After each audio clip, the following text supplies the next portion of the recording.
morning. Merry Christmas. And early Merry Christmas and joy to the world to all of you. Yes. Well, Hillary Clinton talking about this fake news. Obviously, you've been in the news business for a long time as a journalist, and you look through you aggregate a lot of different news over the years on your websites and so forth. What do you make of Hillary Clinton's comments on fake news? We'll play that and get your response. Yeah. The epidemic of malicious fake news and false propaganda that flooded social media over the past year. It's now clear that so-called fake news can have real-world consequences. This isn't about politics or partisanship. Lives are at risk. It's a danger that must be addressed, and addressed quickly. Bipartisan legislation is making its way through Congress to boost the government's response to foreign propaganda, and Silicon Valley is starting to grapple with the challenge and threat of fake news. So, Michelle, legislation to combat fake news. What do you make of that? Yeah, well, that smacks of the very kind of quote-unquote fascism that all of these Trump bashers have been decrying since the election.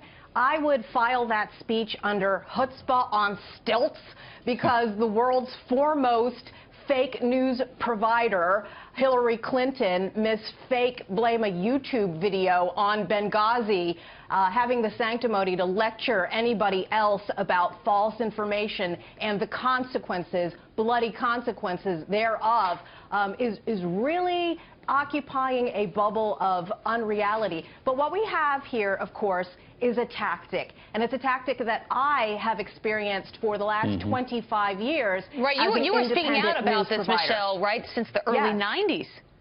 Yes, that's exactly right, Abby, because as someone who has had a foot in old media and new media, it's clear that these people are threatened by alternative news sources that are taking away and diminishing their power. That certainly was a referendum of this past election. It wasn't just a referendum on establishment politics. It was a referendum on establishment media, and these people lost. Michelle, how far would they go if they could with this fake news idea and suppressing voices they don't want to hear?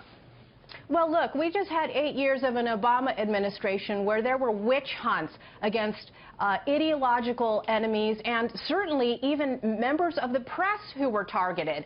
You know, ask some people who, you know, have been independent bloggers about how they have been persecuted and even prosecuted. And this is why we're doing what we're doing at CRTV.com, where I have a new investigative show. Yeah, we're actually committing real journalism. That's why I'm here in Oklahoma covering a case of a former police officer who was witch hunted by a social justice mob, and nobody here in the local media wants to talk about it. Being an independent journalist, which, yes, that we're going to be smeared as being a purveyor of quote-unquote fake news because it's real news, you're asking questions that make people uncomfortable, and that's what Hillary Clinton and her minions want to marginalize.